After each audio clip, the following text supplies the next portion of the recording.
feels like I've been here all before. Radio humming, the world feels right. Every little thing's in tune tonight. Shadows fade, the truth comes through. Fresh start in the morning blue. Hey, now blue sky shining down. Left your feet don't touch the ground. Laughing off, let the good times stay. Oh yeah, it's a blue sky day.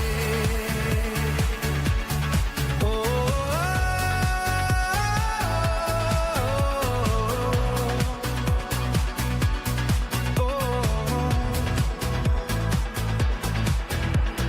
coffee steaming, a smile breaks free. Simple joys are enough for me. Stones roll out, but I don't mind. Sun's still waiting on the other side. Turn it up, feel the sound. Good vibrations all around. Hey, now blue.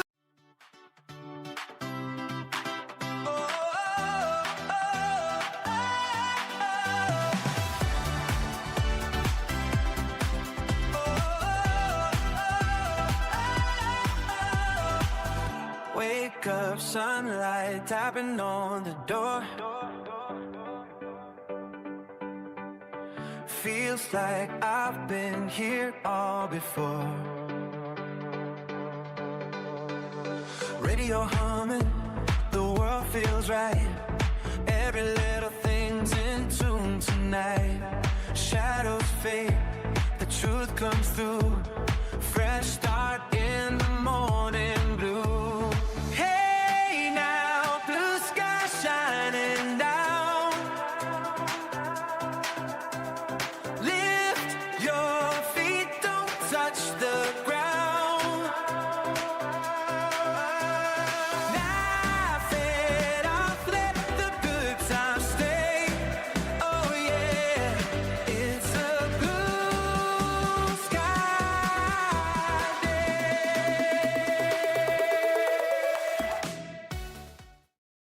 Woo! Good morning. It's great to be with you this morning. It's a Monday morning.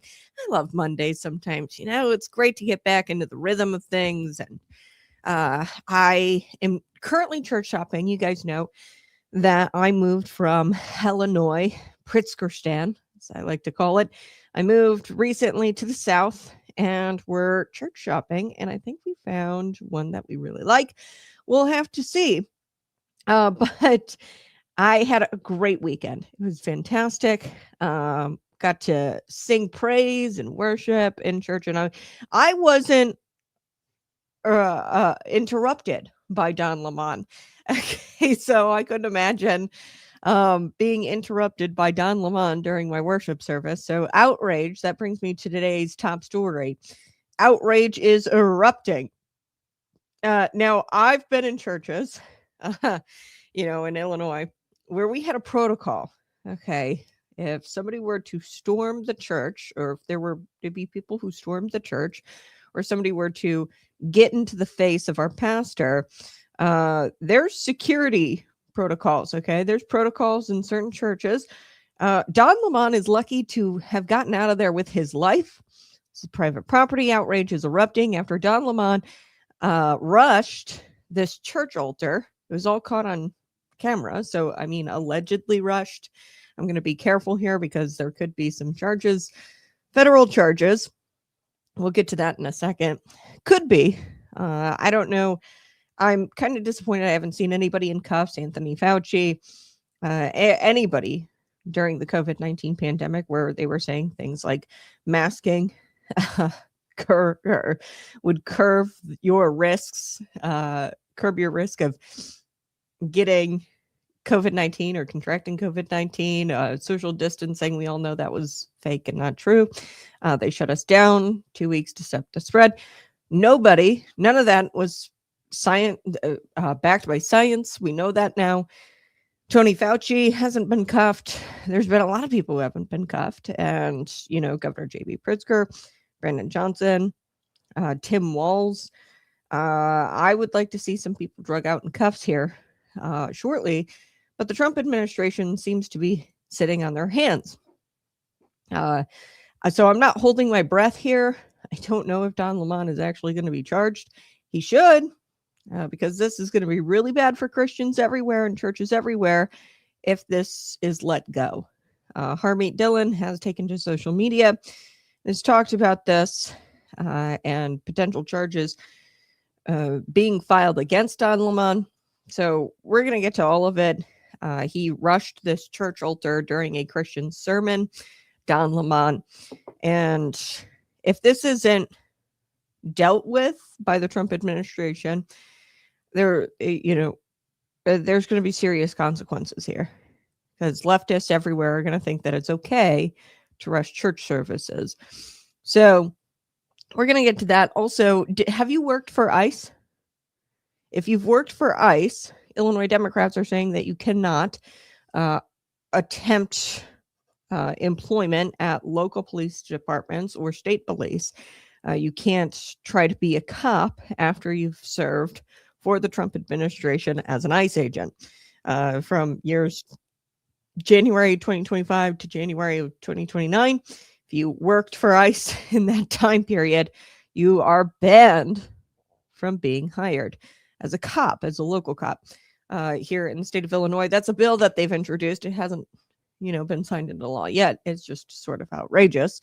So I'm going to be talking about that bill this morning. They're back in session. So there's things that we've got to talk about here on the Conservative Cat Show. Illinois gun bill. This is probably the worst one I've ever seen. And I'll tell you why, because it doesn't just affect guns or the firearms industry. This is bad. It's moving fast. So we got to talk about, I think, the worst gun control legislation I've ever seen come out of Springfield. And that's saying something. Okay, we had the so-called assault weapons ban. You couldn't have magazines over 15. AR-15s are outlawed in the state of Illinois. You can't buy those anymore. I thought that one was gay. This is even more flamboyantly gay, if I can say it that way. But we're going to talk about it. Smash that like button, subscribe to the channel. Have you got your coffee? Have you got your coffee? Because you are going to want to sit down, drink some coffee, subscribe to the channel. If you don't have your coffee, and if you're not a big fan of coffee taste, you can get your bottle of Patriot Pump today. Visit patriotpumpenergy.com and use the promo code ConservativeCat at checkout for $10 off. That is the best promo code we've got out there, because I love you guys. You guys are fantastic. Throw in the comment section what you did over the weekend. I church shopped. We went to a church service. And I'm really, it's so hard when you move. You never used to move, from your hometown. But, life, happens, and you have to move places for job opportunities. Now it's a little bit different than it used to be back in the day. I mean, my dad, he moved 2 miles away from where he grew up. And the Petersons, that's my maiden name, have lived in Illinois their whole entire lives. They started out dairy farming, then they moved over to corn because Reagan subsidies, right? Corn subsidies, which I absolutely thought was a terrible idea, Ronald Reagan. But there was more money being made in corn, so they shift over from dairy farming to corn. But they've been in Illinois, and particularly Custer Park, Illinois, for generations. And, you get a church home, and it's almost like you can't leave because you're so connected to the community and the church that you settle in as a young adult. It's really hard to leave. So finding a new one has been interesting and hard because you really grow attached to your church and your community there, which is why this story kind of hits a little bit harder for me, probably as a Christian, for you as a Christian. This probably really would freak you out, being that, you go to worship service, you have your church, and somebody storms your worship service. Yeah, I've seen a lot of bad behavior from anti-ICE agitators, from spitting on ICE agents to, I don't know, ramming them with your car and causing internal bleeding. I've seen a lot of bad behavior. But this one, they're not even really harassing ICE agents anymore. They've gone off the deep end, and they are targeting random people whom they have some sort of odd belief, or they think that he's an ICE agent, the pastor of this church. Okay. So where did this happen? This happened in Minnesota. We're aware of the anti-ICE agitators. I mean, I'll call them what they are, domestic terrorists. They are actively trying to stop federal immigration officers from enforcing immigration law. This is open rebellion. Tim Walz even said it. We are at war with the federal government. I think it's so fascinating, by the way. You J6ers, you're insurrectionists, right? You're just a bunch of insurrectionists, you J6ers. But Tim Walz can literally go out there and say, like, oh, Minnesotans, we are at war with the federal government. Go film these ICE agents, chase them down, and film them and engage them. Participate in these taxpayer-funded rapid response teams, ICE watch groups. We've talked about all, I don't see how J6 was a planned insurrection and this isn't. I mean, this has funding, backing by nonprofit organizations. It's organized. This is an insurrection in Minnesota. What's going on? They are an open rebellion of the federal government. People should be cuffed. I don't know why the Trump administration, Pam Bondi, Kash Patel, why they're sitting on their hands, but whatever. So they appear to be playing this game of hold my beer. Can you top this in Minnesota with their outrageous moves, their outrageous protests, and they're trying to top each other, like Renee Good mowing down a ICE agent with her car, breaking into, we covered this on Friday, somebody broke into an armored vehicle, stole ICE agents, a rifle out of an ICE agent's locked vehicle, armored gun safe. Okay, somebody cracked into it. It was actually a Latin King's gangster who broke into that safe. So they seem to be getting more and more aggressive on the ground there in Minnesota. And I couldn't believe that they had the nerve to do this on Sunday. So the anti-ICE protesters, agitators, I call them domestic terrorists, they disrupted the city's church in St. Paul. So it's called City's Church, and it's in St. Paul. It was reported that it was in Minneapolis, widely reported that it was in Minneapolis. It's in St. Paul. I'm not super familiar with the Minnesota area, but it was in the middle of service, and they believed an ICE agent was associated somehow with the church, whether that was the pastor or somebody in the congregation. There's a loose connection that an ICE agent might have with this church, and that hasn't even been proven. But former CNN host Don Lemon, he filmed some of what went down and what went on Sunday. Take a look. So you can see the protesters here have gathered over here. They're in the middle of the church. So in the beginning of the church service, the pastor was speaking, and Nakima stood up and said her piece, and then the protesters surrounded her. But this is a clandestine mission. I think they found out according to them, this is according to Operation Pull-Up, that one of the pastors here is a member of ICE. And so here we go. You could talk to the lead pastor. Yeah. Let me show you. Okay. So it's believed that one of the lead pastors there at this church, and I haven't been able to confirm this, is an ICE agent. I don't know how true that is, but I'm sure a lot of people didn't do their fact checking before they stormed the church. Anyway, here you can hear them saying Renee Good, chanting Renee Good. They even brought out this little oldie. They said, "Hands up, don't shoot." So take a listen to this. Here's some of what was going on the ground in the church.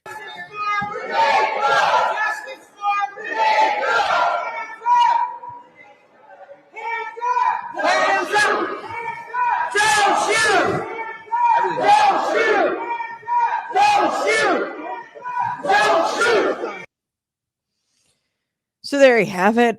Don Lemon, he actually had the cojones, the goal to compare this to a civil rights movement. Just take a listen to this one. Here we go. Of what's going to happen here. When you violate people's due process, when you pull people off the street, you start dragging them and hurting them and not abiding by the Constitution, when you start doing all of that, people get upset and angry. And if you remember what the civil rights movement was about, the civil rights movement was about these very kinds of protests. There's nothing in the Constitution that tells you what time you can protest. You can protest at any time. That's the whole point of it, is to disrupt, it's to make uncomfortable. And that's what they're doing. And that's what I believe when I say everyone has to be willing to sacrifice something. You have to make people uncomfortable in these times. If you see how uncomfortable people uncomfortably. Wow. So yeah, he compared this to the civil rights movement. This is legitimately nuts. Nobody can justify this. Even if you wanted to protest the ICE agent who may or may not be a pastor there, why are you disrupting church service, right? Why not, go outside his house? I'm not advocating for this at all, but it's odd that they decided to target where this guy goes to church. And, you're disrupting a church service where people are praying, people are worshiping. And what you're doing here, you're saying that their rights are unimportant to you. And what you want trumps their right to pray and to pray in peace. Okay, that's you're saying that their rights are unimportant. Your rights end where mine begin. Okay, and this anti-ICE crew, they're claiming that ICE is violating their rights, and then they disrupt the rights of others. Okay, that's what's going on here. They're disrupting the rights of others because ICE is violating their rights. Okay, so the pastor there tried to get them to leave. There was a pastor there that tried to get them to leave, and he was saying it was shameful to interrupt the service. They made a huge mistake with this one, because what they're going to wind up doing is showing middle America, apolitical America, most of America, if they didn't already understand it, they're going to see how off the rails this is.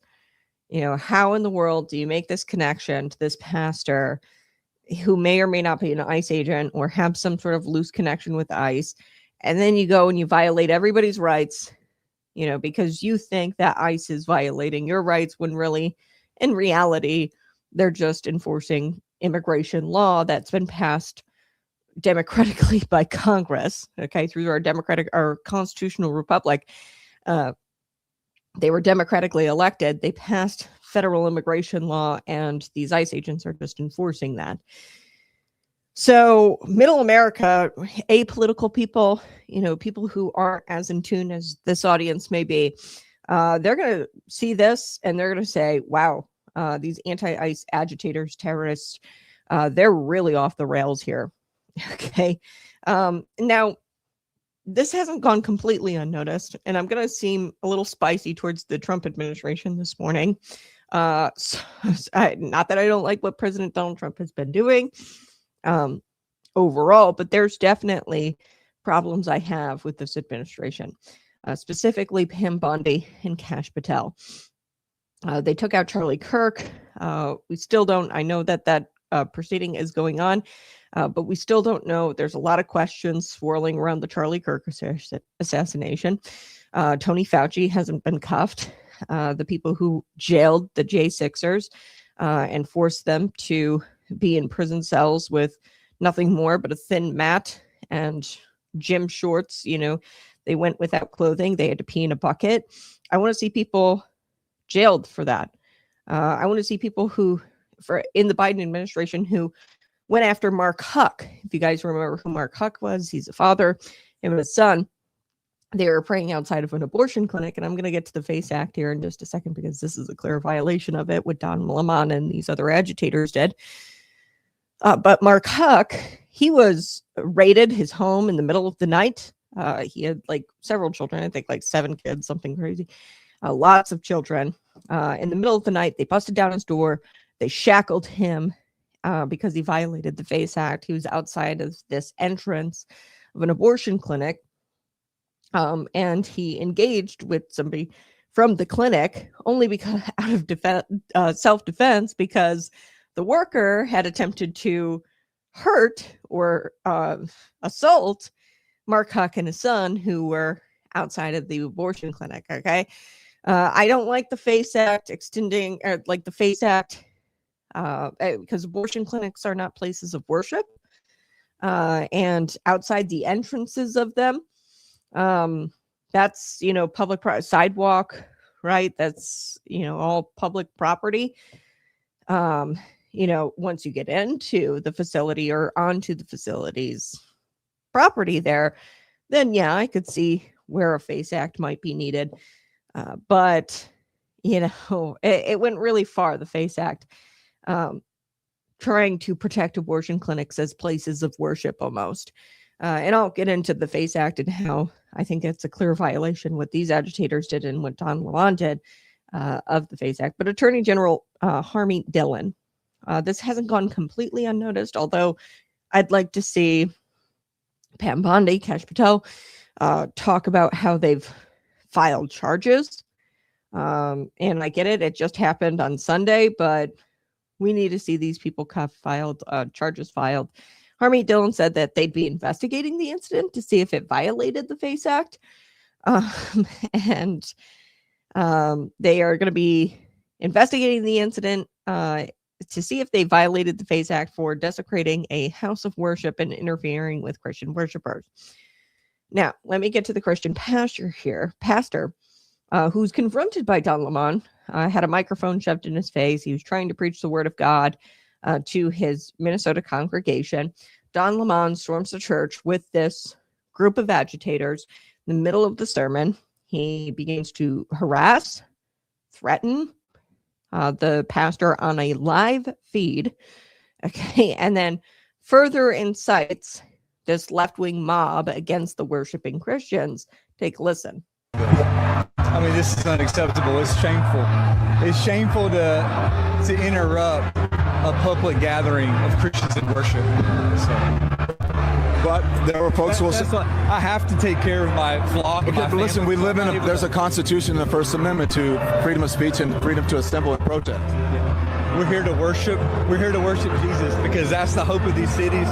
That's the hope of the world is Jesus Christ. I want to be very respectful. Please don't push me, though. We're here to worship Jesus. Yes. That's why we're here. Yes. Okay, that's why we're here. Okay. That's what we're about. Don't you think Jesus would be understanding we're about and worship. love these folks? We're about spreading the love of Jesus. But did you try to talk to them as a No Christian? one is willing to talk. Okay. I have to take care of my church and my family, so I asked that you actually would also leave this building. You don't want us to chronicle what happened? Unless you're here to worship. I'm always worship. I'm a Christian. We're here to worship. Yeah. We're here to worship. Okay. Thank you very much. I appreciate it.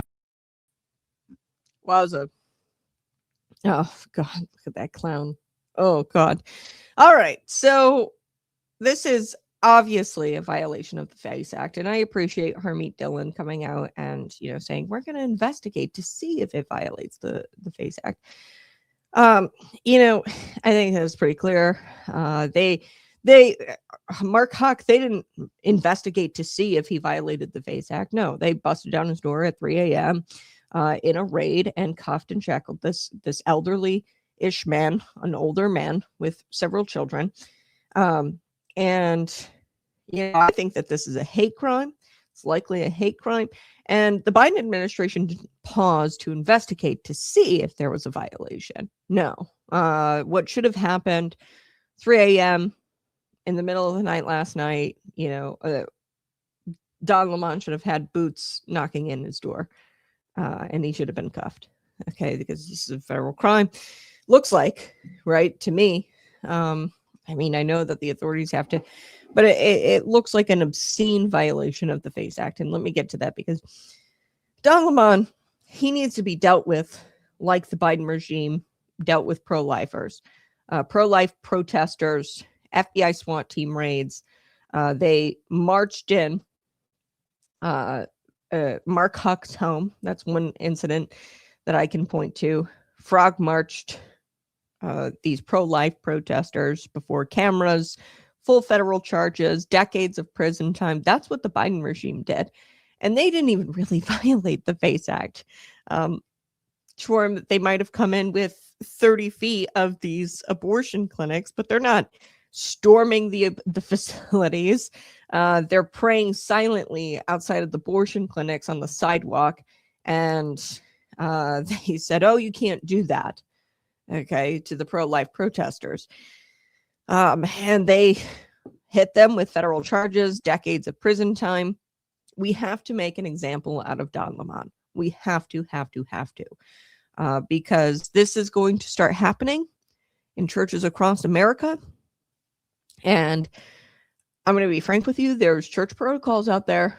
I've got people in my congregation. You storm the church, you storm our service, you run up to our pastor and you get in his face. Don Lemon is very lucky he came out of that building alive.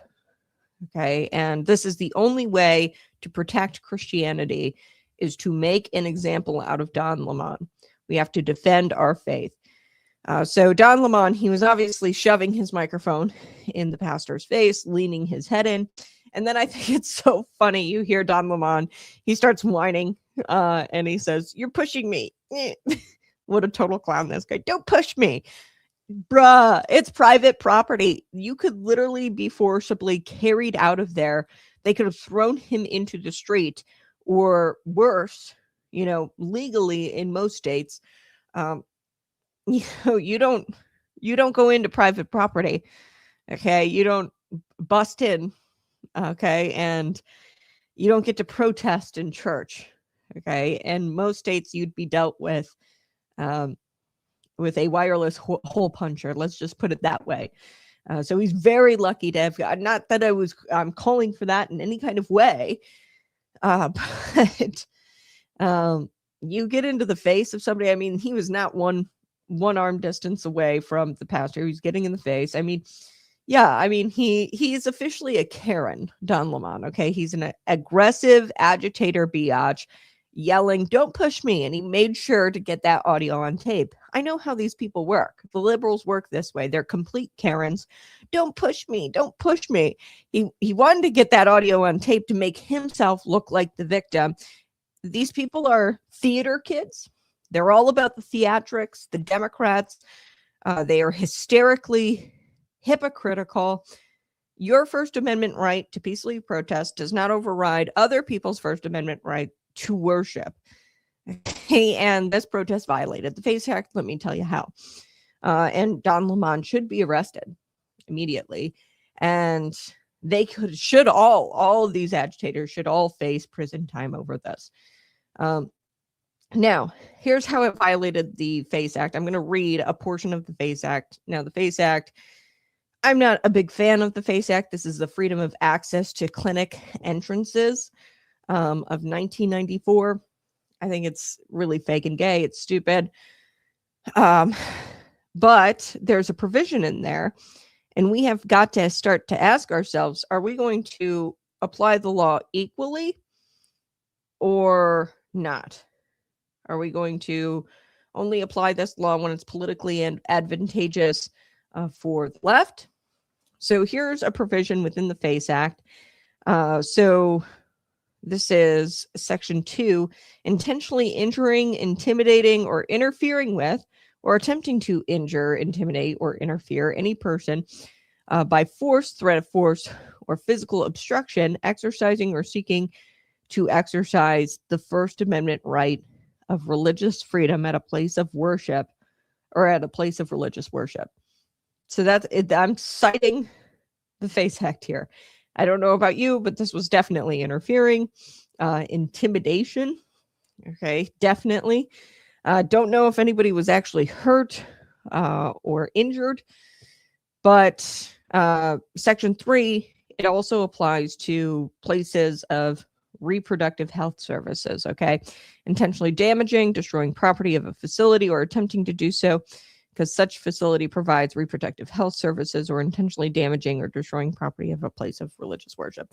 That's why I don't really love the FACE Act, because what it's designed to do is kind of put abortion clinics at the same level as places of worship, which is just silliness.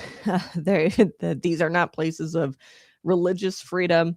These are places where women go to kill their babies.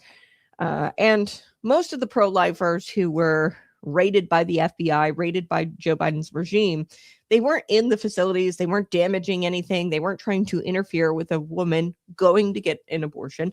That's where you would violate it. The FACE Act is if you interfered with that. But Mark Huck, other pro-lifers who, could have possibly seen decades in prison. Mark Huck, I think he was acquitted. But they would just simply stand outside on the sidewalk and pray silently. Okay, that's what we're talking about here. And they violated the FACE Act. So if Mark Huck, can be drug out and said to be in violation of the FACE Act, surely Don Lemon, he actually went into this place of worship, intimidated, got into the face of this pastor, and interfered with worship.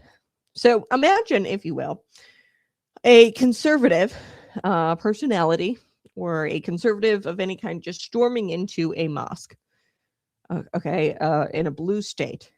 Okay, they'd be arrested in 2 seconds flat. If they ran into a mosque, interrupted the services, they would be arrested in 2 seconds flat. Don Lemon, because this is Christianity, and this isn't Islam, this isn't Judaism, right? Because this is Christianity, Don Lemon is saving democracy. And because he doesn't like Trump, he's allowed to do this, and the law doesn't apply to him. Because this is a Christian church, and because he's saving democracy, and he doesn't like Donald Trump, the law doesn't apply to him.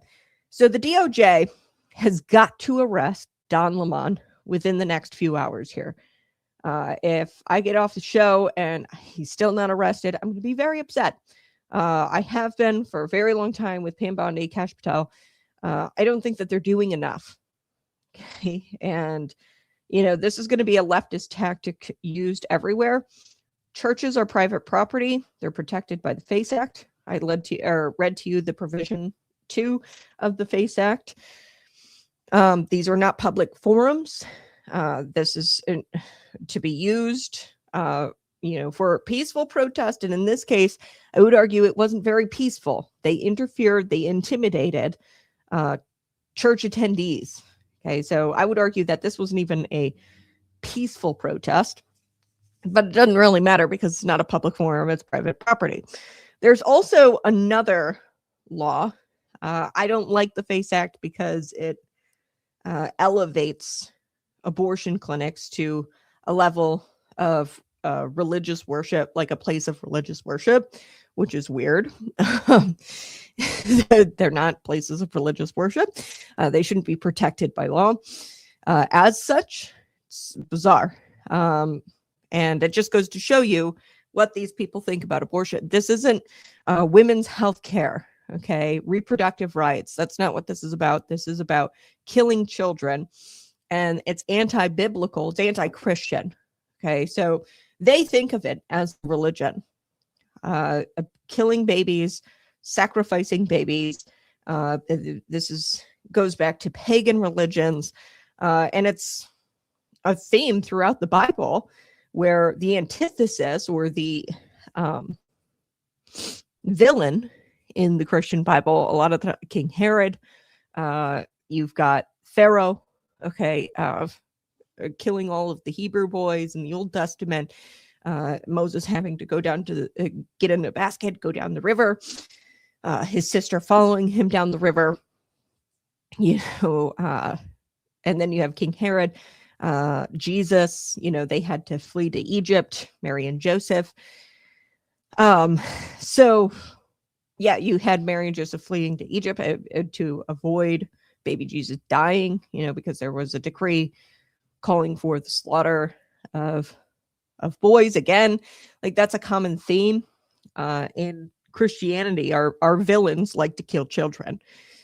So I mean, it makes sense that they've tried to protect the abortion clinics in law and elevate abortion clinics to a place of worship, because that's really what it's about. It's not about women's health care. It's about killing as many babies as you can to satisfy your pagan gods. That's what it's about for the Democrats. Okay, but there's another law that Pam Bondi or the Attorney General can use, not just the FACE Act. So they should use all the law and prosecute to the fullest extent of this law. So this is called the Church Arson Prevention Act. There's a code, a provision within the Church Arson Prevention Act. What this does, and I'm just going to read straight from it, this prohibits intentionally obstructing by force or threat of force any person in the free exercise of their religious beliefs. While purely nonviolent, silent protest might not qualify. Actively disrupting, shouting, chanting loudly, blocking proceedings, or storming a worship service can cross into obstruction. Okay, so they were maybe nonviolent. We don't have all the details yet. I don't think anybody was injured or hurt. And they weren't like silently protesting. They were loud. They were disrupting service. They were shouting, and they were blocking proceedings. They even stormed into the building. They were asked to leave. You can even see in the video there, he was asked to leave, Don Lemon, and he still didn't leave. He shoved his microphone further into his face and then bitched and cried about, oh, don't shove me. Okay, because the guy was like, please get off me. But the penalties here for this provision range. You could see years in prison. You could have to pay, depending on the severity, fines, pay fines, years in prison for obstructing a worship service, or as the law puts it, obstructing by force or threat of force, intimidating anybody who is in the free exercise of religious worship. So prosecution under this law has to be done by the Attorney General or a designee. So Pam Bondi, you best get on it. You can use this law. I've cited the FACE Act, Provision 2 or Section 2 of the FACE Act. And yet, somehow this aggressor, Don Lemon, he wasn't escorted out in cuffs. And once again, I'm going to say, instead of, this guy being escorted out in cuffs, Don Lemon, other agitators who stormed that church, instead of that happening, you have Christians once again being told, sit down, shut up, and take it. If this was a mosque, a conservative going in a blue state, 2 seconds flat, that conservative would be arrested. The political roles were reversed. If a conservative commentator stormed the mosque, rushed in mid-chant or mid-prayer, whatever the Islamists do, if you were to do that and harass their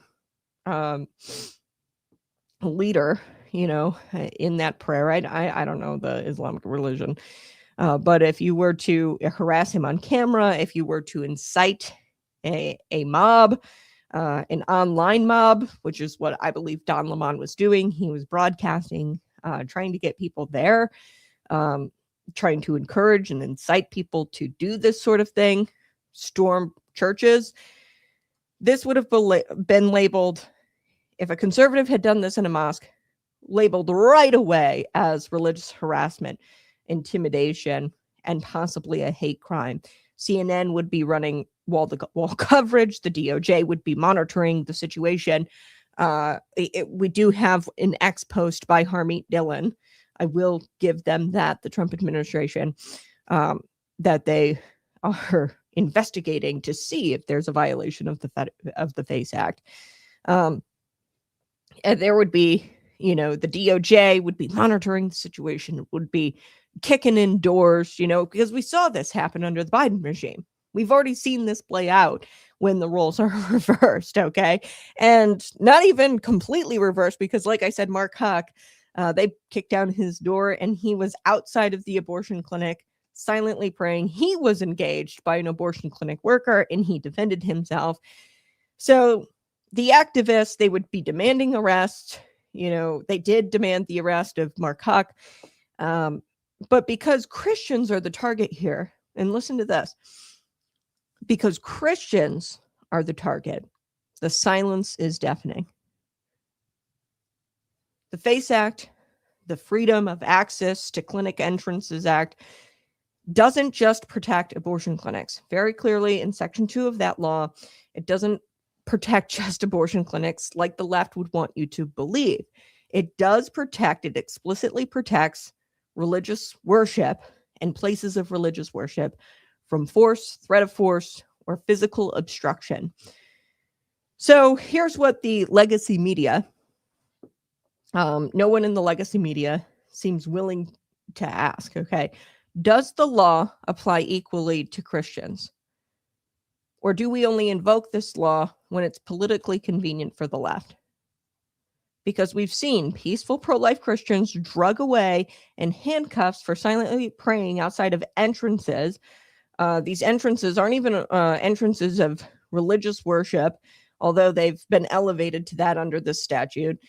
I would argue that they aren't places of worship. The Dems might see them as places of worship because they're sacrificing their babies, and that's part of their religious their religious tradition.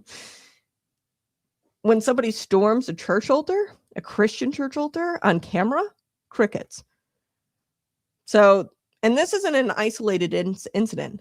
I want to be clear. This is part of a cultural campaign where Christianity is treated as fair game. You can mock Christianity, you can disrupt worship services, you can target Christians, because the left has decided that faith rooted in biblical truth, Christian Bible truth, is an obstacle to their ideology and it's the antithesis to their religion.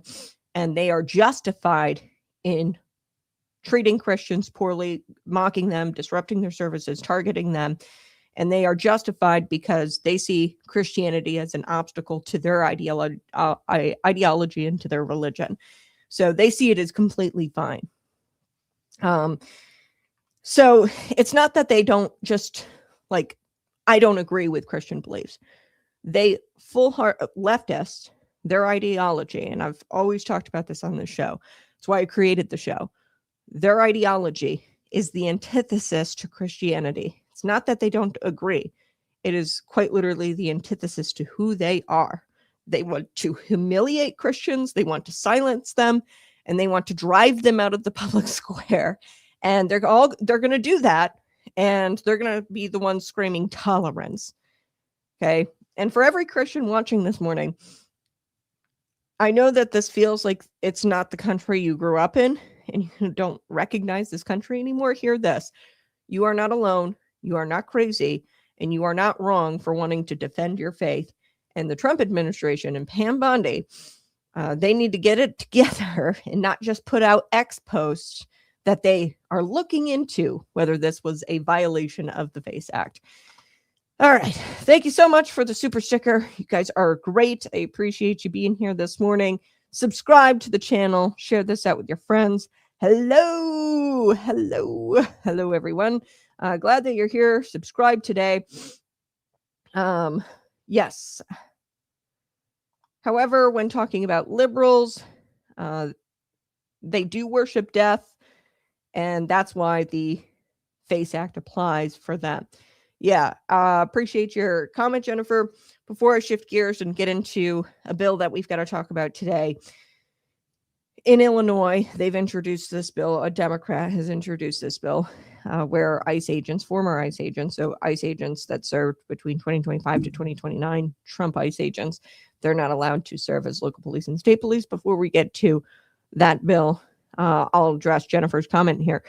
Yeah, so the FACE Act, like I said, provision, or the Section 3 of this act, this is called the Freedom of Access to Clinic Entrances of 1994. Now there's a few provisions. Number 2 covers places of worship. Okay, so that's churches, Christian churches included. But then Section 3 of this says intentionally damaging or destroying property of a facility or attempting to do so because such facility provides reproductive health services, abortions, or intentionally damaging or destroying the property of a place of religious worship. So they kind of elevate these facilities to a level of a place of worship, which I find very weird. This is in 1994. This act was created, and it's, I mean, I'm not shocked, because it's like the Democrats do find abortion to be a religious ceremony. Okay, it's not just about women's health and, you know, it's your body, your choice. It's not about that, because, you know, you see the pro-choice activists, they're out there, you know, celebrating their abortions, baking cakes, okay, after they get an abortion, and putting it on TikTok that they went out and bought themselves a cake after their abortion and they're celebrating. This is gone beyond just, you know, oh, I don't have money, I need an elective abortion. It's beyond that. This is a sanctified ritual that the left worships. Okay, and that is why the FACE Act was created. It's because they see these places as an act of worship, the sacrificing of children to whatever pagan deities, you know, and really I think it's just sacrificing the children to evil. Their religion is the antithesis to Christianity. Christians love children, and killing children were you knitted me in my mother's womb. Children are a heritage from the Lord, a gift. I mean, killing children is just the antithesis to Christianity. So they're just a pagan or evil religion. And they had to elevate these facilities, these abortion clinics, to the level of a religious worship place, because it is for them, which is really freaky and creepy. I don't know about you, but any religion that tells me to kill children as a form of, you know, satanic ritual or as a tradition, like I wouldn't want to be a part of that religion. But yeah, so thanks for the comment, Jennifer. You're so right. They worship death, and really it's just because they hate us so much that they worship death. All right. Hit that like button, subscribe to the channel. Let's get to a bill that was introduced. And the Democrats have officially crossed over into clown world. Okay, I read this and I was like, no. I rubbed my eyes a little bit and I was like, hang on. Am I seeing this correctly? Am I reading this bill correctly? And then I did some more research, and not only am I reading the bill correctly, but they're out there touting this bill, the Illinois Democrats, as a great idea. So they've got this new idea. Surprise, it's another one that punishes law enforcement, rewards chaos, and puts ideology over public safety. They introduced a bill that would ban former ICE agents from ever working in the state of Illinois as local law enforcement or as state police. So these are just former ICE agents from 2025 to 2029. That's what the bill reads. These are not criminals. These ICE agents don't have disciplinary records. They're not gang members. They're not, you know, repeat offenders released under the Safety Act. Um, okay, these are law enforcement officers, former law enforcement officers, and they're not allowed to get jobs in local police departments or the state police department. I find that fascinating because in Chicago, there's something called the Peacekeepers Initiative. They pay the peacekeepers like $200 a day. These are repeat offenders, most of the time violent offenders, ex-cons, people who have murdered other people. The most atrocious, I would say, crime that you could commit would be murdering people. Murderers who serve about 10 years, they, get released, and then they get a taxpayer funded job to go out there and play guidance counselor and try to intervene or be a part of this criminal intervention program to stop criminals in the city of Chicago. And they hire gang members, former gang members, ex-cons, murderers who have been released to do that job. We won't hire. No. If you're an ICE officer between the years of 2025 to 2029, we're not going to hire you. But we'll definitely hire the guy who murdered a woman or did gang rituals like curb stomping somebody's face. And we'll hire them with taxpayer money to go out there in a yellow vest and play guidance counselor and try to combat crime. Okay, so these are trained federal law enforcement officers who once enforced immigration law.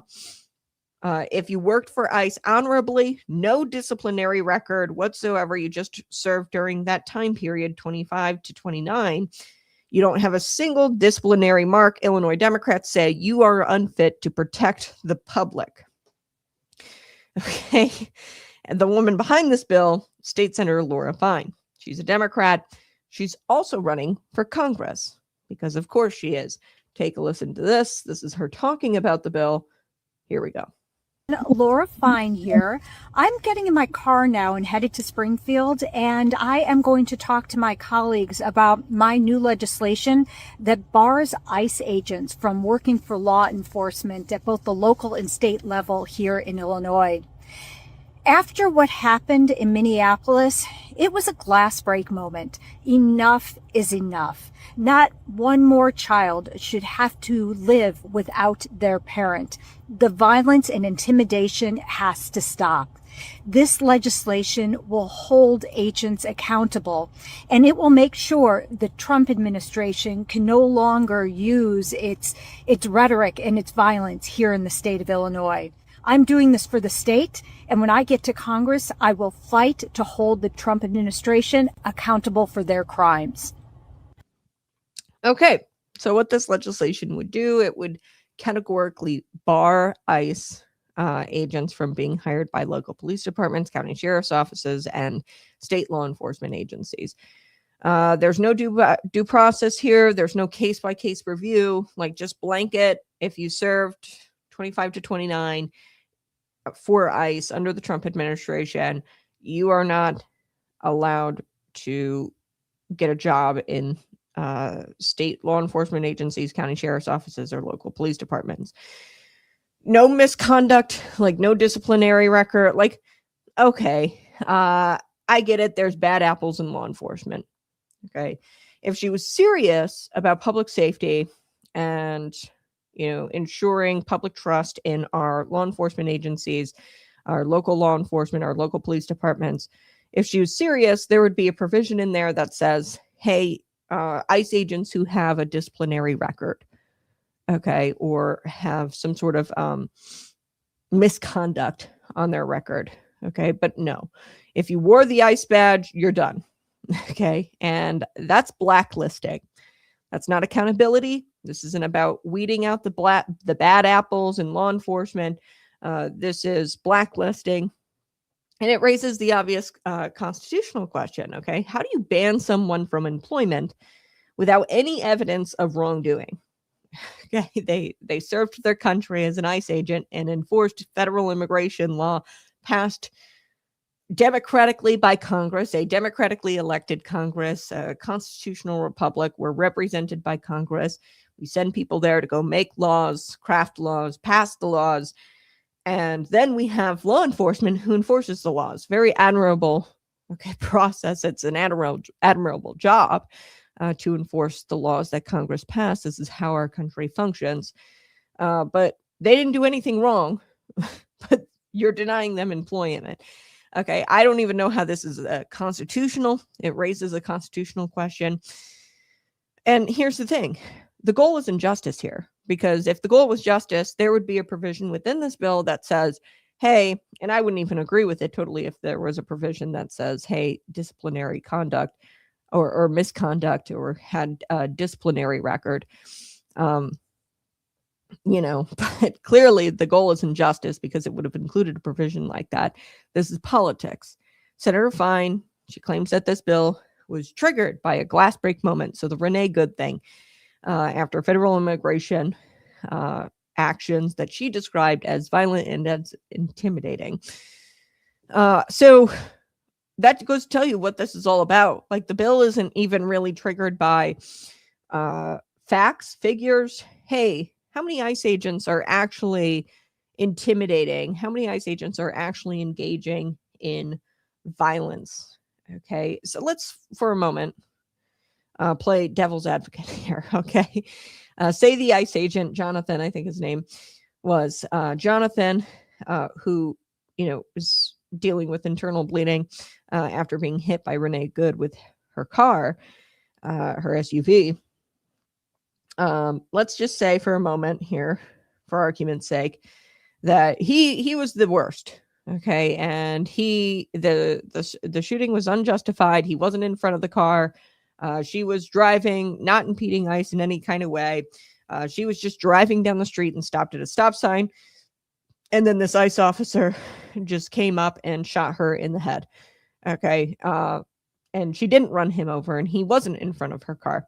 Okay, let's just play devil's advocate here. Even if that did happen, okay, that is one moment, one officer. Okay, I would have to, in order to do a blanket ban on all ICE officers during this time period, what I would do as a legislator is not go off this one instance, this glass break moment, as she described it. You don't go, when crafting legislation, you don't go off of one incident. Okay, we know, I know that you know what happened with Renee Good was an act of self-defense. The ICE officer was defending his life. She was wielding a deadly weapon, a vehicle, against him.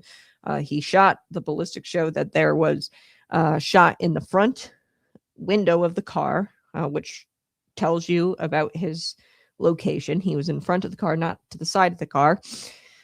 And that this was an act of self-defense. And I would say that it's a justified shooting. You and I know that. I know that you know that. But even so, if it wasn't, you're going off of one officer, one incident in Minnesota. Like, in order to introduce this bill, do a blanket ban on hiring ICE officers, I would have to see a pattern, statistics that show that ICE officers are violent, that they are intimidating people. But this just goes to show you, she's doing it as a gut reaction. So it's just rhetoric. It's campaign talking points. She's running for Congress. She says, not one more child should live without a parent. That line, gets applause from the left, from her side of the aisle, but it ignores reality. Tom Homan has said this, Trump has said this, that the parents are getting deported, not because the ICE agent wakes up and says, yeah, I'm going to deport a bunch of brown people today. Really, how many ICE agents do you think wake up and say that every day? Okay, this is not what ICE agents do. They're not waking up angry. They could care less. They wake up and they deport people who violated laws passed by Congress. Okay, and if they happen to be parents, then so be it. We're going to deport you. And Tom Homan and Trump have said that they're deporting the children with their parents. So Let me get to State Representative John Cabello, who's quoted in the Center Square. He's a actual law enforcement officer. He calls the bill what it is. It's unnecessary, unconstitutional, and dangerous. And then he points out something that I think everybody needs to understand. Like, how many ICE officers are actually seeking employment in local police departments and state agency or state police? How many former ICE officers are doing that? It's not a ton. Okay. Typically, local officers, they go on to the feds, they go on to be ICE agents or FBI agents. Local officers, it's usually not the other way around where you kind of downgrade to a local police office or police department or state police officer. Now, I'm not saying it doesn't happen. I know of two people actually who retired and then they worked for FBI, not ICE, but they worked for the FBI, they retired, and then they took local police roles in their communities. So it's not unheard of. Federal officers will retire and then bring their experience back to the local police departments. And I think that's something that's really cool because that means you've got somebody who's already trained. They've got probably better training than you could ever train anybody ever, because they've got federal law enforcement experience. They've got discipline. They've got real world experience. And I would imagine those retirees from federal government or from the federal law enforcement, they create stronger departments. So really what you're doing with this bill, you're depriving local police departments, potentially state police, from a strong department, a department with experience. You're depriving them of that federal law enforcement officers' experiences, which could do good by police departments everywhere that are currently understaffed, they're underfunded, they're under attack, and Democrats want to cut off an entire pipeline of qualified officers. So Cabello, also in the Center Square, he connects the bill to a broader Democrat war on policing. This is a Democrat war on policing. We've seen it here in the state of Illinois, the Safety Act. Okay, the so-called Safety Act. And let's be clear, the Safety Act eliminated cash bail, makes it hard to detain repeat offenders. For example, the guy who set the woman on fire on the Chicago Transit train, he was arrested like 71 times or something crazy like that, over 70 times. The Safety Act makes it harder to detain those repeat offenders. And really what the Safety Act did, it crushes police morale, because there's nothing more crushing than detaining a criminal, arresting that criminal, finding out a day later that criminal is back out on the streets. You risked your life to cuff that criminal, bring that criminal in for justice, and he's back out on the streets. Okay, so it's crushing officer morale, Safety Act. We've seen retirements, resignations, people leaving since the Safety Act was passed. You even have Democrats, especially after the burning of this woman alive as she was injured. I don't think she ultimately died, but in Chicago on that train, after that, you even saw Democrats saying like, yeah, we should probably fix that thing. Where a guy with 70 prior arrests is still out, on no cash bail. So Cabello says that Democrats have decimated law enforcement, especially with that Safety Act. And he's totally right. Republicans have tried to fix the Safety Act. There's actually something called a TIPS working group. This is completely made up of Republicans. The Democrats have ignored the TIPS working group in Illinois. They've crafted legislation to try to fix. This is supposed to be improving public safety. I'm trying to look up and see what TIPS stands for. Truth in Public Safety.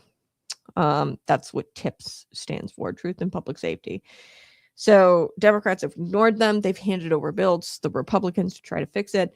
They've submitted proposals, zero response from the Democrats. Now, this party who passed the Safety Act allowed a guy who has 70 prior arrests or something like that to be out and to set a woman on fire. This is the same party who wants to weaken policing even further by banning formal federal officers entirely from serving in local and state police roles. So, I mean, this isn't incompetence. This is intentional. They are intentionally attacking law enforcement. And here's another problem with the bill that Senator Laura introduced. What this does, it kind of bends home rule authority. So it even applies to home rule. So there's home rule municipalities. And this bill, what it would say is like, even if you're a home rule municipality, we're going to override your local power, your home rule authority. And this bill would extend to even home rule communities. So just for some civics government course, if you want to do that, if you want to override local hiring authority or kind of pull back home rule authority, you have to get a 3/5 majority vote. So I would imagine this bill, once it goes up, they need 71 votes in the Illinois House for it to pass the House. Okay. Now they have a supermajority. It's possible that every Democrat votes for this thing. Every single Democrat would have to vote yes. So it is possible that the bill gets passed. But that is a hurdle that the Democrats would have to get past. They'd have to have every Democrat voting yes for this thing. And I mean, I've seen it done. You know, the Democrats, they'll get locked. They'll, unlike Republicans, they communicate. And if they've got to get something through, then all of them will vote yes, lock and step. Okay, so what Democrats are doing with this bill, they're asking these suburban departments, rural sheriff offices to give up their right to choose who protects their communities. Okay, so Senator Laura Fine, she's, stepping on the toes of localities, municipalities. That's really a big problem with this bill. There's lots of problems with it, but that's a big one. And it sets a nasty precedent that you can tell local or municipalities what to do and who to hire at a state level. And that's freaky. Senator Laura Fine, she actually let the mask slip a little bit here when she, did her little campaign video. She even posted it on Laura Fine for Congress. She let the mask slip a little bit. And she says that this bill makes sure that the Trump administration can't use their violence and their rhetoric in Illinois, even after he's gone, okay, from office 2028. There it is. I mean, it's not about Illinois. It's not about policing. This is not about safety. Okay. This is about branding and campaigning against President Donald Trump. And, here's a part that everybody should be alarmed about. Even the people who don't like ICE. If Illinois can ban former ICE agents today from employment, okay, in local police departments or state police department, ISP, if they can do that, what's next? Okay, are they going to stop hiring local police officers who have Border Patrol or were Border Patrol agents, DEA agents, ATF agents, veterans who are coming home from certain deployments? And why stop at hiring? This sets a very dangerous precedent, because if you can ban former ICE agents from employment in local police departments or state police departments, why don't we just ban ICE agents from our public parks? Okay. Why don't we just ban them from running for office, ban them from voting? Heck, why stop at government sector, public sector employment? Why don't we just ban former ICE agents from holding employment in the private sector?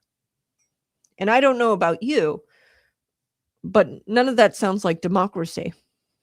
None of that sounds like a free country. Okay.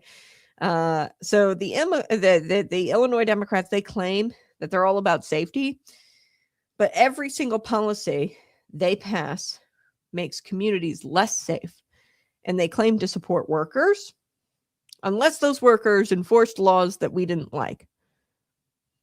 Okay, so they also claim to oppose discrimination, but they're openly discriminating against people who have prior government service work under their belt. Okay, so these Democrats, they don't care about safety, they don't care about discrimination, they don't care about workers' rights. If Democrats really cared about accountability, they would be focusing on the criminals, the repeat offenders who are let out via the Safety Acts. They wouldn't be focused on cops retiring and getting roles in local police departments or state police.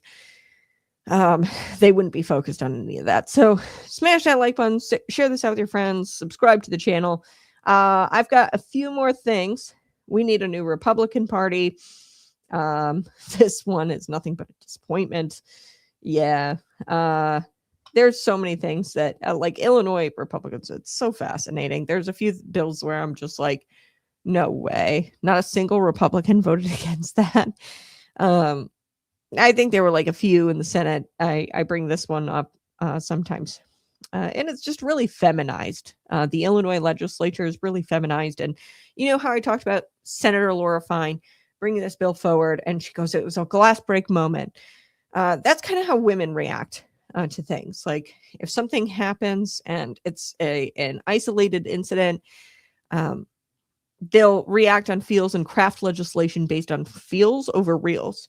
So Laura Fine, I'd be curious if in like hearings, committee hearings, when they're hearing this bill, deciding on its advancement, I'd be curious what kind of evidence she has against ICE officers that suggest that they're a public risk and that they cannot, or that there'd be a reason why you can't employ them in local police departments or state police.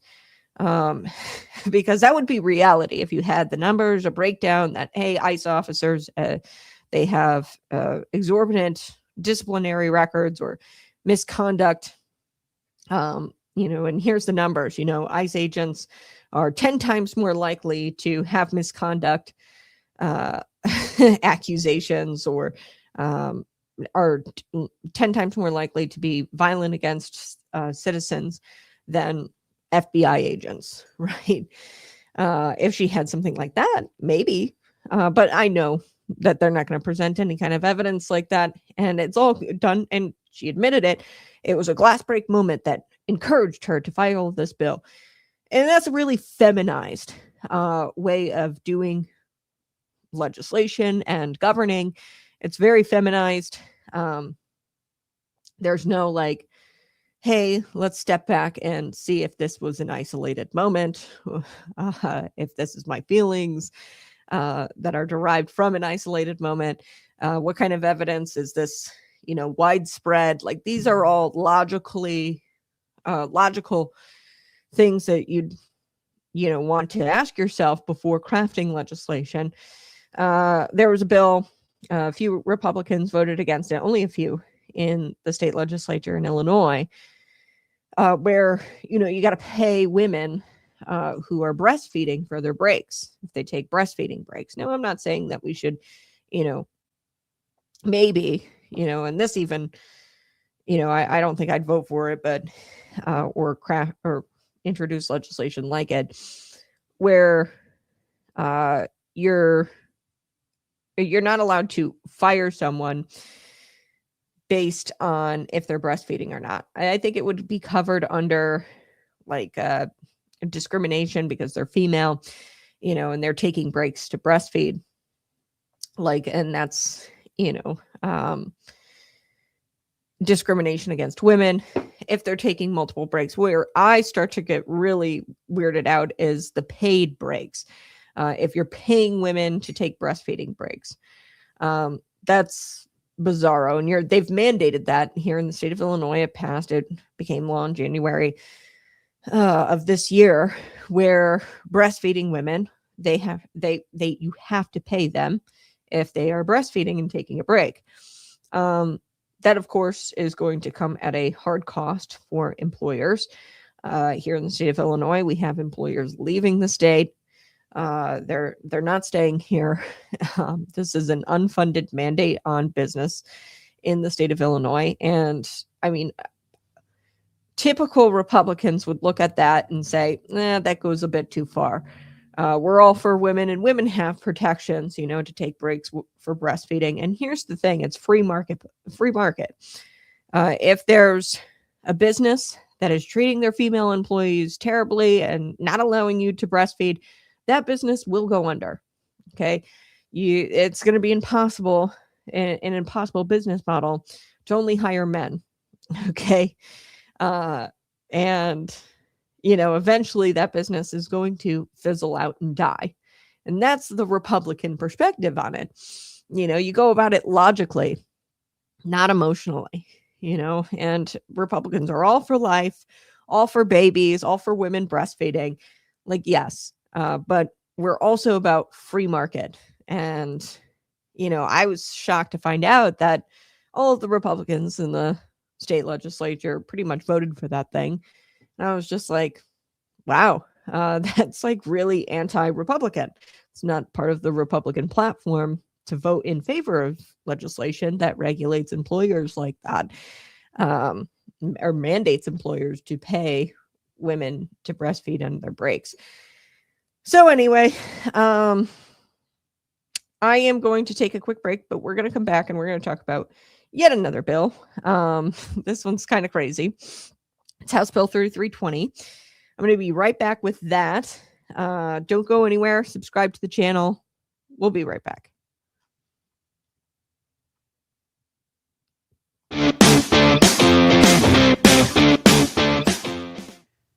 You ever tried to explain your faith to someone who doesn't get it? Like you're speaking a different language?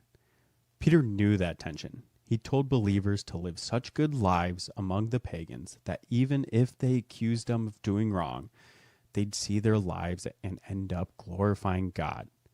Translation: let your life preach louder than your lips. It's not weakness. That's warfare. You don't always need a microphone. You need integrity. You need consistency. You need to grind with grit and grace when no one's cheering. People are watching how you handle stress, how you treat your wife, how you react when life sucker punches you. They're watching to see if your God is real, because your walk is the evidence. You don't get to control what they say, but you can live in a way that shuts lies down over time. Let your honesty wreck stereotypes. Let your discipline echo louder than their gossip. Let your kindness feel like a gut punch to a world used to selfish men. Because one day, maybe not now, maybe not soon, those same people who laughed at your faith might remember your life when they hit rock bottom. And when they do, they'll know who to call. Live like someone's eternity might depend on it, because it might. You want a pre-workout that speaks for itself? Patriot Pump doesn't need hype, just results. Clean energy, no crash, built for men who lead by example, on the platform or in the shadows. Fuels what matters. Train for legacy. Subscribe to the channel, so do appreciate you being here this morning. It's always great to see you on a Monday morning. Now, this is shaping up to be Governor J.B. Pritzker's, Governor Jellybean Pritzker's crown jewel of gun control. Now, this is the creepiest gun control legislation I've ever seen. I've seen some pretty insane things, banning 50 cals, the caliber of bullet. They banned magazine capacity. They've banned certain assault weapons, so your AR-15s, and they are convening again here in 2026 for their spring legislative session. And I want to remind you why this show exists. Okay. And our mission is rooted in scripture, by the way. Isaiah 1:17 tells us, learn to do good, seek justice, correct oppression. Proverbs 29:2 says, when the righteous are in authority, the people rejoice. When the wicked rule, the people groan. My friends, Illinois is groaning. And today, the bill we're talking about perfectly explains why Illinois is groaning. So House Bill 3320. This is creepy. This is the so-called Responsibility in Firearm Legislation Act, or the Rifle Act. Okay, so let me be very clear upfront about this bill. It's not about safety. It is not about responsibility. It's absolutely not about justice. The bill is about punishment. It's about control, and it's about economic warfare dressed up as compassion. So House Bill 3320, here's what it would do. Buckle in. It's going to require firearm manufacturers who are operating in Illinois to get a new state permit, okay, and pay annual fees tied to the state's estimated costs on gun violence, or of gun violence. So let that sink in a second. They're going to have to pay annual fees, not based on wrongdoing, not based on negligence, not based on criminal behavior, but these gun manufacturers, whatever number the state of Illinois comes up with is the number, for gun violence. Okay. Then they're going to have to pay the gun manufacturers based on their market share, by the way. So the more popular a gun manufacturer is, the more they're going to have to pay of that sum that the state comes up with. Okay, so the more popular the manufacturer, the more guns they sell legally, the more the state shakes them down for. Okay, so let me break this down. So far, the cost of gun violence in the state is, and this is a calculation they come up with, the state of Illinois. They come up with it, and here's what they came up with so far: 866 million. Okay, this I think in the year of 2024, I believe. Don't quote me on that, but they came up with this number. Okay, now Aaron Dorr of the Illinois Firearms Association didn't mince words, and frankly, he shouldn't have to. He called this the most dangerous gun control bill Illinois has ever seen. And I agree with him. He's right. Because this isn't about regulation. This isn't about, certain guns are worse than others. And we've seen regulation of the firearms industry in the past with magazine capacity and caliber of bullet. This is economic strangulation, and it sets a very, very dangerous precedent. Much like Senator Laura Fine's bill, where we're starting to deny people employment based on their prior employment. This is like unconstitutional. This is really freaky because it's economically strangling an entire industry and holding an industry accountable for things that they haven't done wrong. So this the state of Illinois, what they're doing with this bill is they're saying, we don't like the Second Amendment. It's a pesky little thing, God-given right to defend yourself. We don't like that. So we're going to tax the Second Amendment into extinction. And make no mistake, the goal is to drive out manufacturers out of Illinois entirely, where people can't get guns anymore in Illinois. That's ultimately what's going to happen. So let me play for you. This is Aaron Dorr of the Illinois Firearms Association. He describes the bill in more detail. So say you're a big gun manufacturer, you're going to have to pay a big chunk of that 866 million. And then, the smaller the smaller you are, the less you pay. But take a listen to his explanation. Here we go. Super predators, as Joe Biden called them, get paid for pretty much any damn thing they want. It allows a payout for what? Read this. Here's the quote. It allows payouts for costs related to medical and mental health care, rehabilitation, prescriptions, medical devices, funeral expenses, emergency transportation, lost wages, loss of tuition, property damage, temporary relocation, property disability accommodations, probate costs, replacement services loss, loss of support, dependent replacement service, short-term child care, pain and suffering, hiring, recruiting, paid accommodation costs, time off, training, and work accommodation costs. Okay, so what this does, and I remember, dealing with gun victim, or I don't even like to call them that, dealing with victims who the perpetrators used a gun on. Okay.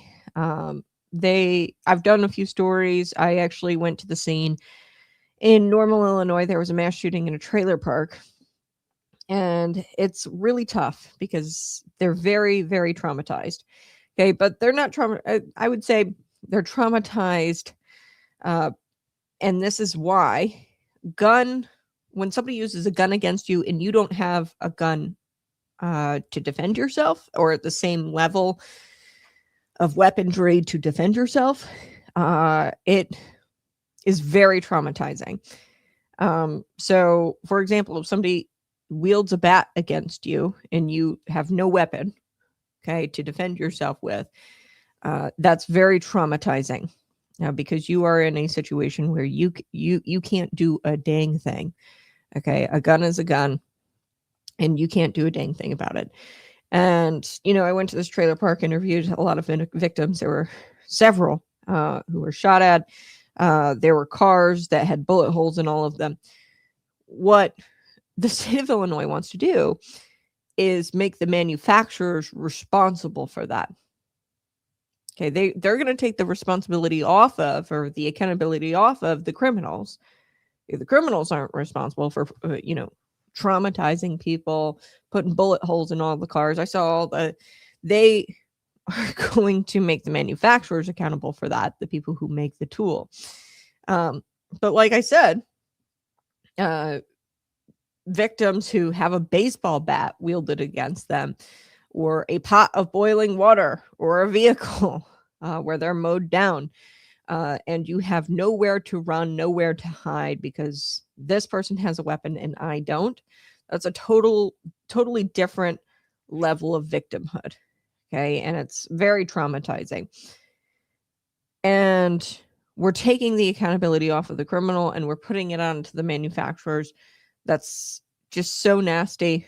It's unjust. The manufacturers will be leaving the state of Illinois if this bill is passed, because what are we going to hold baseball manufacturers accountable for crimes committed with baseball bats?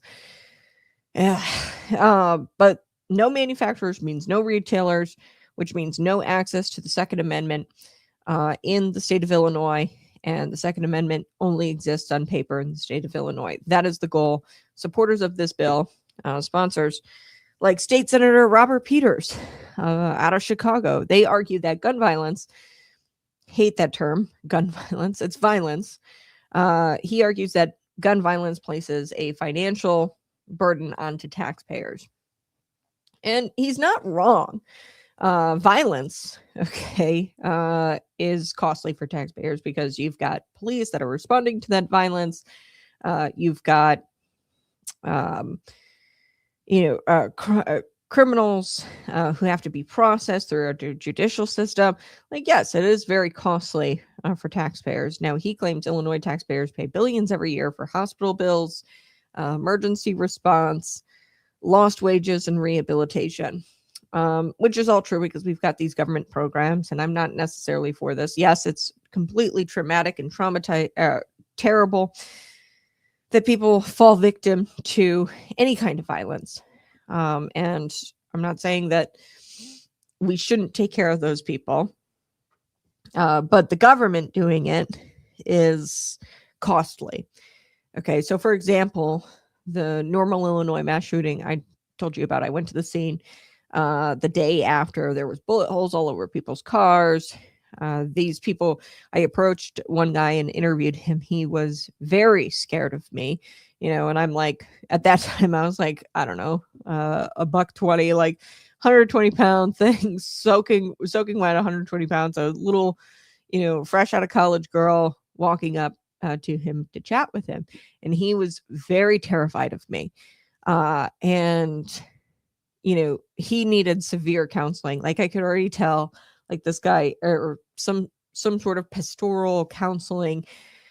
He had a near-death experience. His arm was shot in a sling. And what the Illinois taxpayers do, we'll pay for that guy's counseling. We'll pay for that guy's car who has the bullet holes in it. We'll pay for his hospital bills through these various programs, and it is very costly. So I don't doubt that Illinois taxpayers pay billions in hospital bills, emergency response, the cops. We've got to pay the cops to go respond to mass shootings or go respond to any shootings. He probably had to take some that gun victim. I hate using that term. The victim whom a criminal used a gun against. We probably had to pay for his lost wages, his rehabilitation through various programs. I'm not necessarily totally against that. It's very costly. I would argue that the church would do it 100 times better. Private sector would do it 100 times better. Get them the help that they actually need, and they wouldn't have to wait. A lot of those people are on waiting lists to get into various therapy programs, rehabilitation programs. It takes years to get your lost wages. I would say that the church would be the place to go seek help when you're victimized by a criminal wielding a weapon against you or wielding a gun against you. And we should leave it up to the private sector to take care of. We should leave it up to communities to take care of each other and not rely on the government for these taxpayer funded services. Anyway, went off on a rabbit hole there. But crime has a cost. We know that. But it is the tools used by the criminals. Okay. It is not the tool's fault. Guns do not kill people. People kill people. Tools are not criminals. Okay. Crime has a cost. What do we do if we're going to keep all of these taxpayer funded rehabilitation programs, and if we're going to do emergency response, have, cops go out to the scene and have, the government cover lost wages because you're dealing with trauma. If we're going to do all of that, we need to understand where the problem actually lies. And it's not with the tool, but it's rather the criminal. And we need to combat crime and get these criminals locked up and be very punitive to deter crime and deter more incidences where criminals are wielding weapons against victims. Okay, so I want to be clear. We don't charge Ford or Chevy for drunk driving deaths, right? It's kind of silly.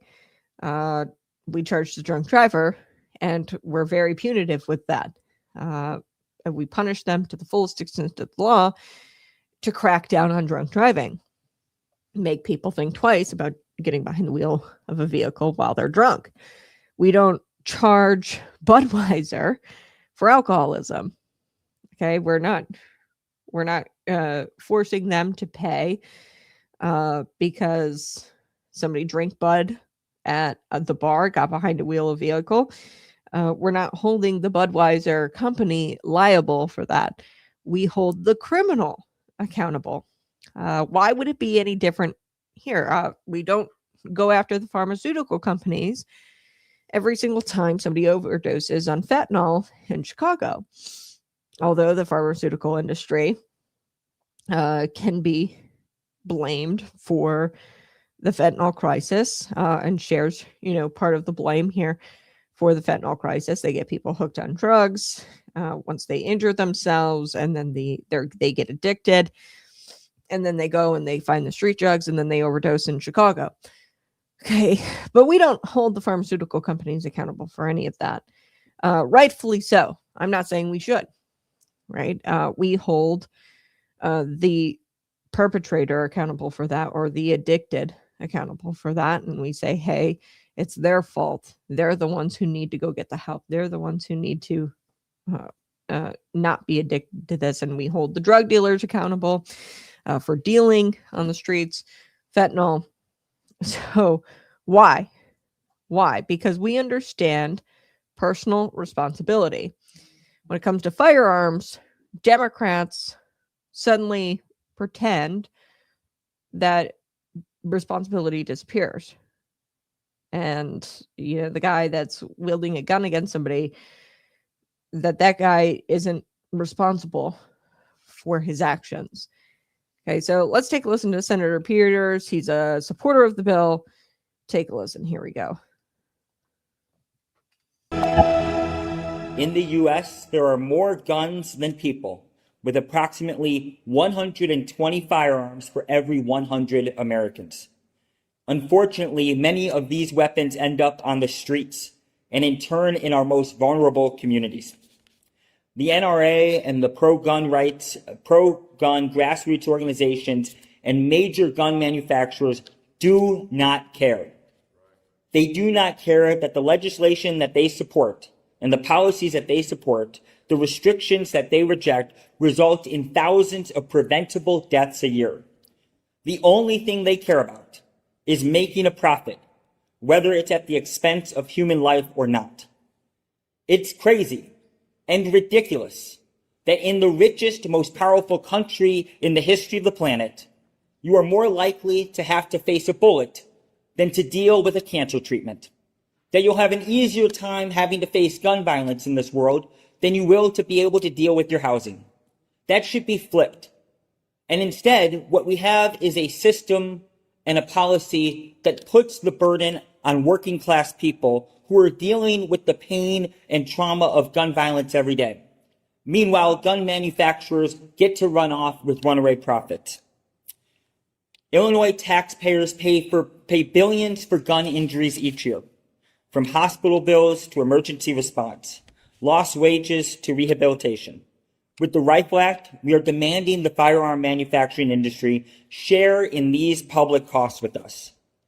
Since PLECA, Protection and Lawful Commerce in Arms Act, firearm manufacturers have been shielded from lawsuits and the consequences of their for-profit activity, leaving taxpayers to effectively subsidize the negative effects of the firearm industry's business.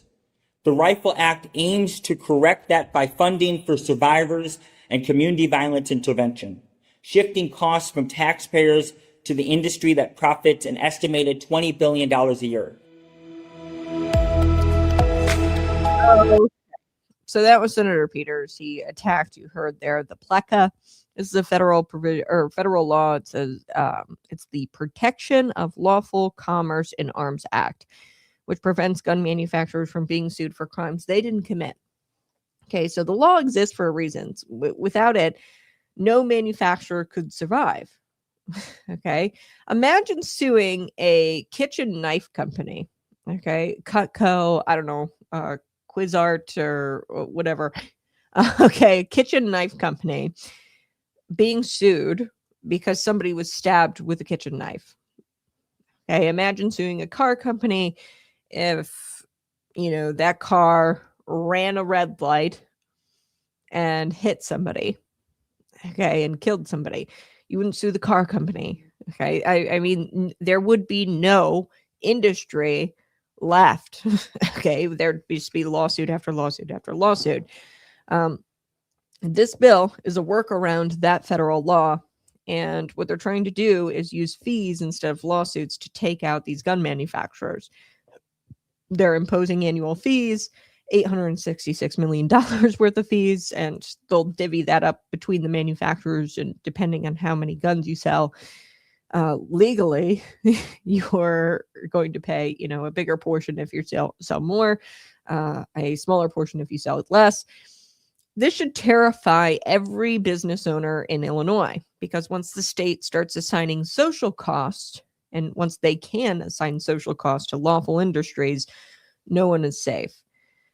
And I get it, taxpayers, and we shouldn't have these taxpayer-funded programs. We really shouldn't.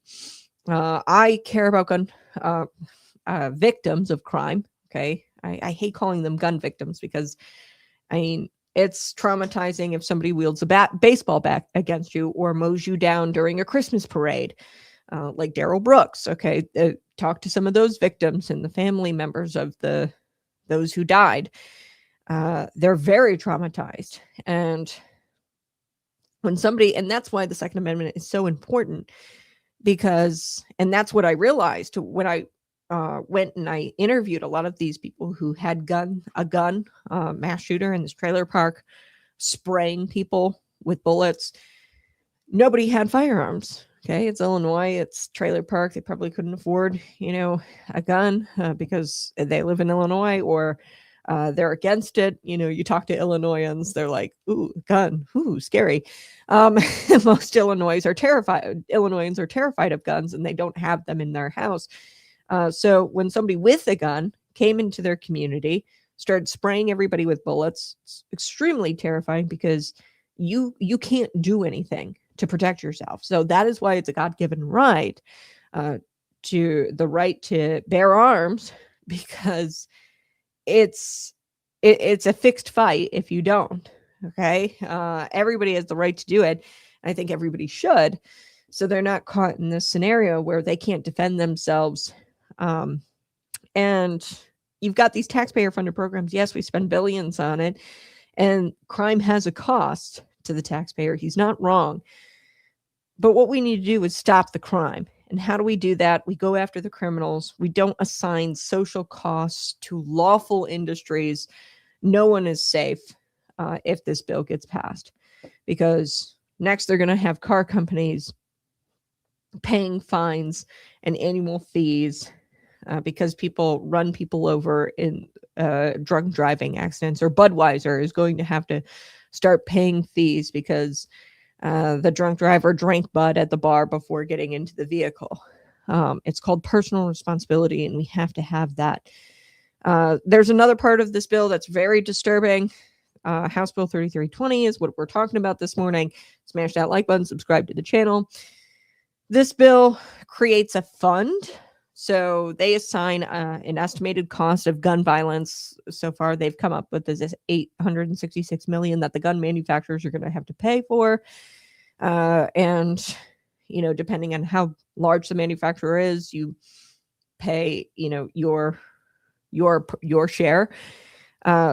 So as a part of this, you pay for the property damage that criminals cause. You pay for, as a gun manufacturer, you pay for the mental health services that victims of crime seek after the criminal, sprayed bullets into your community. You have to pay for the victims' mental health services. But here's something else that the bill creates. It creates a victims of firearm injuries fund.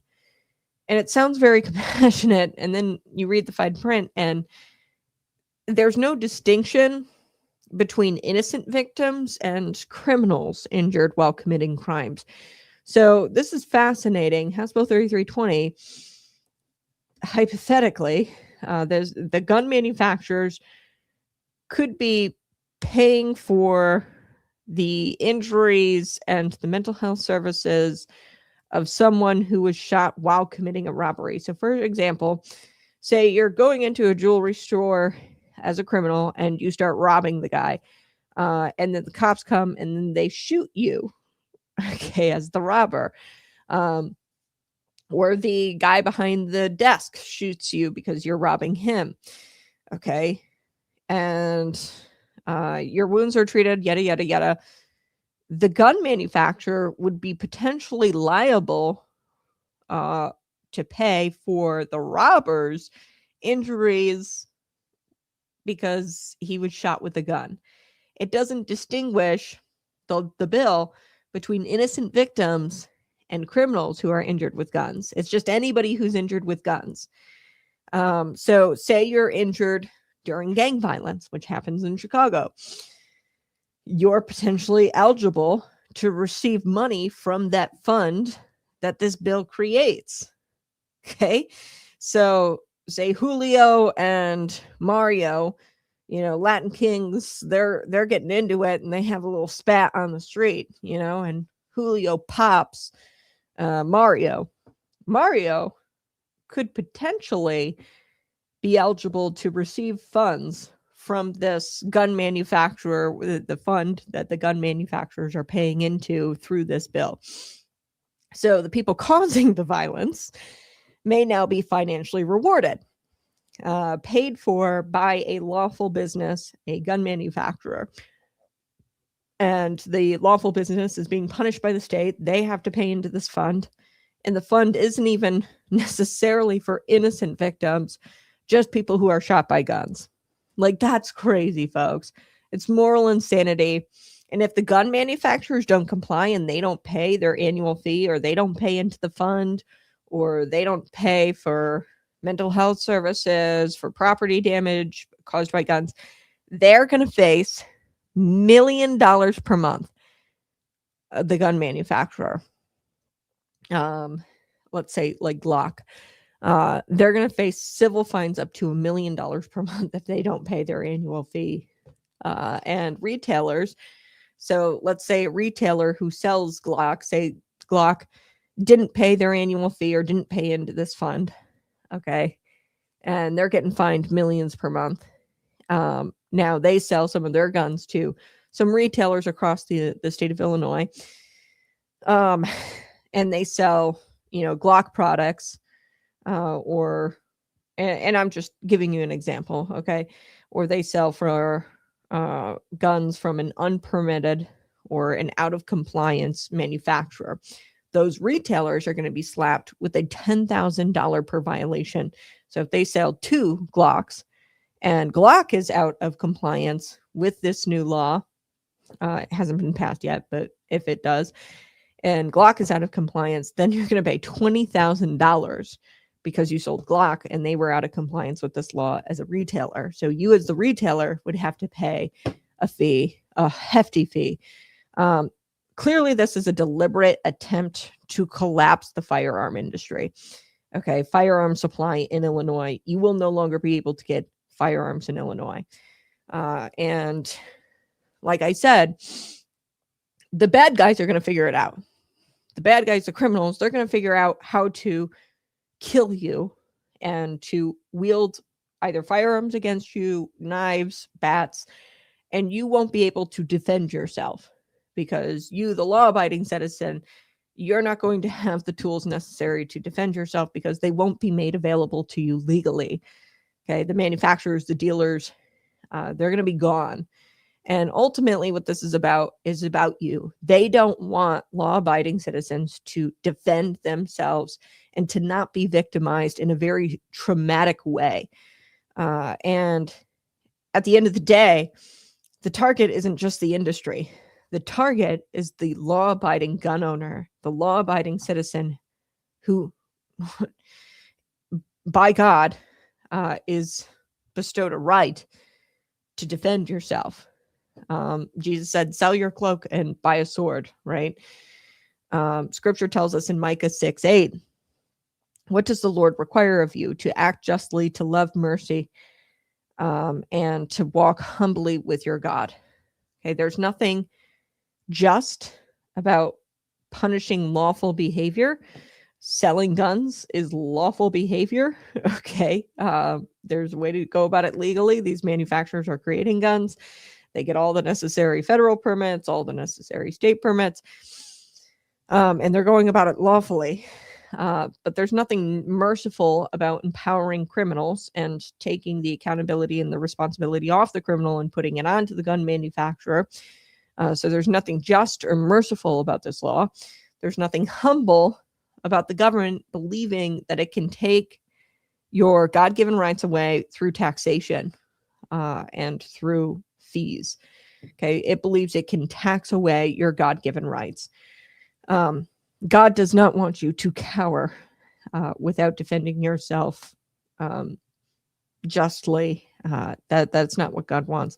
HB 3320, it didn't pass last legislative session, but it's gaining a lot of traction right now. Lots of co-sponsors. It's very much alive. And this is, I think, their dream here. This is their dream gun control legislation for the year. And freedom dies when there's silence. Okay, so you got to call your legislators. You got to expose this bill. And, government when government fears the people, there is liberty. You have to make these people afraid for their jobs. You have to tell them that, hey, this isn't about safety. This is about control. And you have to get government freaking out in order to preserve liberty. We have to make the government afraid of us. So smash that like button, subscribe to the channel. I appreciate you being here. Yeah, I'm not going to read that first part, but the woman who used a Honda and attempted to murder, I'm going to take some of your comments. The woman who used the Honda and attempted to murder an ICE agent, I guess it's time to sue Honda, right? So in Illinois, they're trying to get gun manufacturers to pay for what criminals do. Yeah, exactly. Are we suing Honda because she used a Honda to try to? Is the federal government going to try to sue Honda because she used a Honda SUV to mow down an ICE agent? No. Okay. Is he going to sue Honda, for his internal bleeding that she caused? No. We hold the criminals accountable because we believe in a little thing called personal responsibility. All right. Smash that like button, subscribe to the channel. I'll catch you tomorrow morning, bright and early, 6 a.m. to 8 a.m. Central Time. Bye-bye. Be blessed. We'll talk again soon.